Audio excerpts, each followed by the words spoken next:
Halo, Sobat Profesor. Kembali lagi, saya akan membahas sedikit tentang PS Makassar yang akan berhadapan dengan Dewa United di pekan ke-20 BRI Liga 1. Tentunya ini bukan pertandingan yang mudah untuk PS Makassar jika ingin mendapatkan 3 poin dari Dewa United. Karena Dewa United punya pemain-pemain yang cukup berkualitas, teman-teman. Di antaranya ada Egy Maulana Fikri, ada Alex Martin, ada Marukawa. Ini trio lini depan yang tentunya akan menjadi ancaman lini pertahanan PSM Makassar di pekan ke-20 nanti. Sementara di lini tengah juga tak kalah bagusnya dengan lini depannya, teman-teman. Di lini tengah ada Ricky Kambuaya, ada Hugo Gomez atau Jaja, dan ada Messi Doro.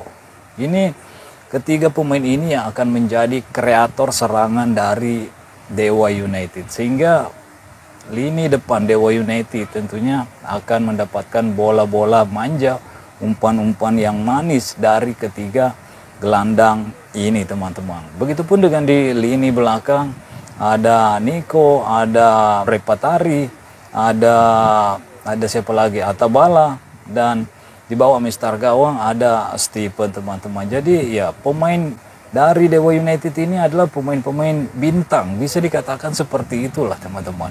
Sementara PSM Makassar yang akan menjadi lawan dari Dewa United, kita tahu sendiri di pertandingan sebelumnya di Liga 1 hanya mampu bermain imbang melawan PSBS Biak, dan di pertandingan di ajang Asian Club Championship PSM Makassar juga harus tersungkur di kandang Terengganu, sehingga membuat posisi PSM Makassar di klasmen grup A di ajang Asian Club Championship ini harus turun di posisi ketiga dan harus berjuang di pertandingan terakhir menghadapi wakil dari Liga Vietnam, yaitu Tan Hoa. Dan kalau PSM Makassar ingin lolos ke putaran berikutnya di Asian Club Championship, tentunya anak-anak asuh Coach Bernardo Tavares harus bisa mengalahkan lawannya, yaitu Tang Hoa, untuk lolos ke putaran berikutnya. Karena Terengganu dan BG Patum juga akan berhadapan di partai terakhir di grup A. Jadi hanya kemenangan yang bisa memastikan anak-anak asuh Coach Bernardo Tavares untuk lolos ke fase berikutnya. Nah, kembali lagi ke pertandingan dari Liga 1 pekan ke-20. Melihat skuad mewah yang dimiliki oleh Jan Older Kering, tentunya ini akan menjadi masalah bagi Coach Bernardo Tavares. Karena skuad Coach Bernardo Tavares ya bisa dikatakan tidak dalam kondisi terbaiknya. Ada beberapa pemain-pemain pentingnya yang tidak bisa dimainkan oleh Coach Bernardo Tavares karena kabarnya sejauh ini masih cedera, teman-teman. Di antaranya Yuram Fernandes. Begitupun dengan Nerming Haljaita yang sebelumnya dibawa ke Malaysia, tapi di menit-menit terakhir Nerming Haljaita hilang dari daftar susunan pemain, sehingga PSM Makassar tidak bisa menggunakan tenaga dari Nerming Haljaita. Tapi untungnya PSM Makassar punya 2 rekrutan baru di jendela transfer paruh musim ini, teman-teman, yang berposisi sebagai striker tentunya. Jadi kehilangan Nerming Haljaita di Liga 1 ya, mungkin kedua pemain ini masih bisa lah untuk menutupi posisi yang ditinggalkan oleh Nerming Haljaita. Apalagi kalau kita melihat Balotelli yang sudah mencetak 2 gol di 2 pertandingannya, ya ini akan menjadi pengganti yang tepat untuk Nerming Haljaita. Sementara Matteo Silva juga tentunya dibutuhkan tenaganya, dibutuhkan gol-golnya, karena kita tahu pemain ini juga pemain yang bagus. Sebelumnya ketika bermain di Liga 2 banyak mencetak gol, tapi di 2 pertandingannya bersama PSM Makassar pemain ini ya belum mendapatkan golnya. Dan tentunya semoga Matteo Silva bisa cepat beradaptasi dan bisa mendapatkan gol pertamanya ketika membela PSM Makassar, teman-teman. Ya, meskipun PSM Makassar kita tahu punya 2 striker yang bisa melapisi kehilangan Nerming Haljaita, tapi ya di posisi-posisi tertentu PSM Makassar tidak memiliki pemain sebaik lini depannya, teman-teman. Di lini tengah kita tahu sendiri, di situ ada Latirpal, ada Daisuke Sakai, ada juga Akbar Tanjung yang tentunya udah bisa dimainkan kembali oleh Coach Bernardo Tavares. Di lini belakang Jurang Fernandes tidak ada, dan tentunya di situ akan diisi oleh Lansinari dan Neto Suarez.